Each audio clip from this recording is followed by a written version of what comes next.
South ఇండియాలోనే అతి తక్కువ ధరలకే నాణ్యమైన రత్నాలని అందించే ఏకైక సంస్థ 6JVR.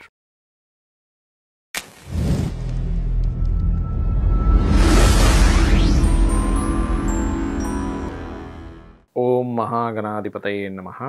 ఓం గురుభ్యో నమః. ఓం శ్రీమాత్రే నమః. పరమేశ్వర స్వరూపమైనటువంటి జ్యోతిష, వాస్తు మరియు ఇతర అనేకమైనటువంటి శాస్త్రములను మనకు అందించినటువంటి మహర్షులకి నమస్కారం. హయగ్రీవ హయగ్రీవ హయగ్రీవేతి యో వదేత్ తస్స నిస్సరతే వాణి జనుకన్యా ప్రవాహవత్. అరుణాం కరుణాతరంగితాక్షీం ధృతపాశాంకుశపుష్పబాణచాపాం అనిమాదిభిరావృతాం మయూకైః అహమిత్యేవ విభావయే భవానీం. శ్రీమాత్రే నమః. ప్రేక్షకులకి ఆ లలితాంబిక అమ్మవారి యొక్క అనుగ్రహం పరిపూర్ణంగా కలగాలని మనస్ఫూర్తిగా కోరుకుంటూ మనం ఈరోజు ఒక్కొక్క నామం గురించి మనం చెప్పుకుంటూ ఉన్నాం. అయితే ఎప్పుడు కూడా లలితా సహస్రనామాలు అనగానే మీకు గుర్తు రావాల్సింది ఏంటంటే ఇది వేదమంత్రముతో సమానము. వేదమునకు ఎంత శక్తి ఉందో సహస్రనామములకు కూడా అంతే శక్తి ఉంది. ఇది బాగా అర్థం చేసుకోండి. అంటే ఈ ఒక్కొక్క నామం పలుకుతుంటే వేదమంత్రము చదివినటువంటి శక్తి మీకు వస్తుంది, గుర్తుపెట్టుకోండి. అయితే ఇక్కడ మనం ఈరోజు 497 నామంలో ఈ నామాన్ని చదవడం ద్వారా కలిగేటువంటి ఫలితాలు, వాస్తుపరంగా ఉండేటువంటి దోషాలు ఏ రకంగా పోతాయి అనేటువంటి విషయాలు మనం చెప్పుకుంటూ ఉన్నాం. అయితే ఈ యొక్క నామాన్ని కనుక తీసుకున్నట్లయితే వజ్రాధిక యుధోపేయ అనేటువంటి నామం ఇది. యుధోపేత అయితే పడింది పేత. అయితే ఇక్కడ వజ్రాధిక యుధోపేత అంటే దీని యొక్క అర్థం ఏమిటంటే వజ్రము మొదలైనటువంటి ఆయుధములు ధరించినటువంటిది అమ్మవారు అని అర్థం.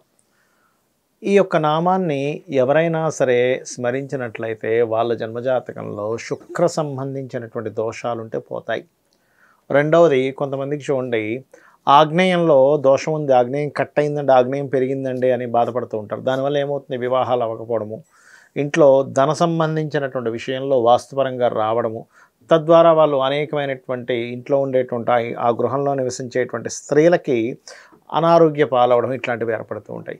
ఈ యొక్క నామాన్ని ముందు ఓము లాస్ట్లో నమః కలుపుకొని ఓం వజ్రాధిక యుధోపేతాయై నమః అనేటువంటి నామం చేసినట్లయితే ఖచ్చితంగా వాస్తుపరంగా ఆగ్నేయ దోషం అనేటువంటిది అమ్మవారి అనుగ్రహంతో పోవడం జరుగుతుంది. అదేవిధంగా 498వ నామము దామర్యాది బిరావృత అనేటువంటి నామం. ఈ దామర్యాది బిరావృత అంటే డమరుకము మొదలైనటువంటి శక్తి దేవతలచే ఆవృతి పరివేష్టింపబడి ఉన్నటువంటిది అమ్మవారు అనేటువంటి దీని యొక్క అర్థం. అంటే డమరుకము మిగతా ఏవైతే చేతిలో పట్టుకుంటారో వాటన్నిటిని పట్టుకున్నటువంటి కొంతమంది దేవతల చేత అమ్మవారు వాళ్ళు చుట్టూ తిరుగుతూ వాళ్ళ చేత పూజలు అందుకుంటుంది.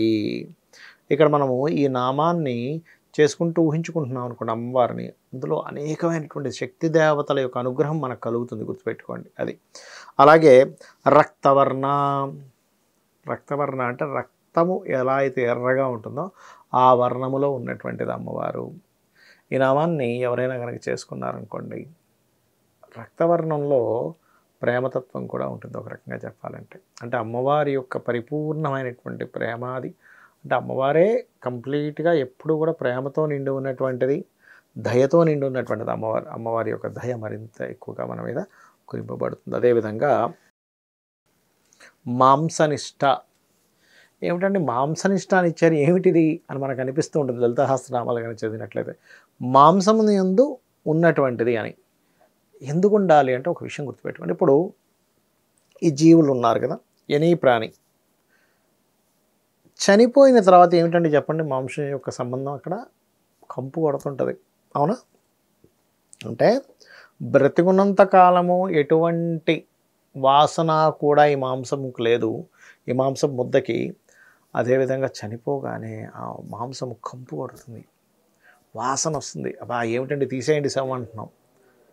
అంటే ఏమిటి, అందులో అమ్మవారి యొక్క శక్తి దాగుంది కాబట్టి అది ఎటువంటి వాసన రాకుండా ఒక కాంతి లోపల ఉంది కాబట్టి ఆ శరీరపు ఆ కాంతి కానీ శక్తి కానీ ఎదుగుదల కానీ ఆ మాంసము ఈ యొక్క ఆత్మస్వరూపుడైనటువంటి జీవుడికి ఒక చొక్కాలాగా ఉంది.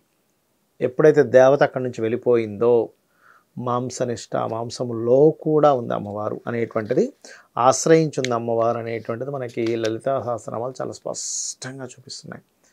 ఎవరికైనా సరే చూడండి, ఒక్కోసారి చాలా బక్క చిక్కిపోయి ఉంటారు, అంటే అప్పుడు మనం అర్థం చేసుకోవాల్సింది ఏంటంటే ఈ అమ్మవారి యొక్క అనుగ్రహం కనుక ఉన్నట్లయితే బక్క చిక్కిన వాడికి కూడా కాస్త ఎంతో కొంత ఫ్యాట్నెస్ వస్తుంది. అమ్మ మాంసనిష్ట, అమ్మ నేను చాలా బక్క చిక్కున్నాను, అమ్మ నాకు అసలు ఒంటికి సరైనటువంటి ఫ్యాట్నెస్ లేదు, లేదా బాగా ఫ్యాట్గా ఉన్నాం, విపరీతమైన ఫ్యాట్ అయిపోతున్నాం, కదలలేకపోతున్నాం, ఎన్నో ఎక్సర్సైజులు చేస్తున్నా సావట్లేదు, అమ్మ నన్ను ఆ మాంసం నింద నిష్ట నువ్వే ఉన్నావు కదా, ఆశ్రయించున్నావు కదా తల్లి, కొంచెం నాకు బ్యాలెన్స్ అయ్యేలా చూడు తల్లి అని మనస్ఫూర్తిగా ఎవరైనా సరే చేసుకున్నట్లయితే, అంటే మీ భావన ఎంతసేపు కూడా ఏదో పటంలో ఒక భగవత్ స్వరూపం ఉంది అనేటువంటిది కాకుండా అసలు ఈ యొక్క దేవతా స్వరూపము ప్రతి దగ్గర ప్రతి చోట ప్రతి దాంట్లోని ఉంది అమ్మవారు అనేటువంటి భావన మనలో ఉండాలి. అది ముఖ్యంగా మనం గుర్తుపెట్టుకోవాలి. అయితే ఇది ఏ నామమైనా సరే గుర్తుపెట్టుకోండి, రోజుకి 40 నిమిషాలు చేయండి. ఏదో 10 సార్లు చేశానంటే 11 సార్లు చేశానంటే దానివల్ల ఫలితం ఉండదు. ఎందుకంటే మీరు ఒక జిమ్కి వెళ్ళారు, జిమ్లో ఏమంటే నేను రోజు జిమ్కి వెళ్తానండి కానీ ఎందుకు నాకు కండలు పెరగలేదండి అంటే, వెళ్ళి ఏం చేస్తున్నాడు ఆయన, 2 నిమిషాలు ఇలా 2 డంబుల్స్ తీసుకుని ఇలా అనేసి వచ్చేస్తున్నాడు ఇంటికి. మరి ఎంతకాలానికి ఆయనకి కండలు పెరుగుతాయి చెప్పండి మీరే? పెరగవు, జీవితాంతం వెళ్ళినా పెరగవు. అలా కాకుండా ఒక గంట సేపు వర్కౌట్ చేశాడు, ఖచ్చితంగా బాడీ మంచి స్ట్రాంగ్గా అవుతుంది, ఫిట్నెస్ పెరుగుతుంది. అలాగే ఎక్కువసేపు చేయాలి ఏదైనా సాధన అనేటువంటిది. ఏదో నిమిషం చదివేసాను అయిపోయింది, ఇలా తూతు మంత్రంగా చేశాను అలాగా కనెక్ట్ అవ్వదు, గుర్తుపెట్టుకోండి. శ్రీమాత్రే నమః.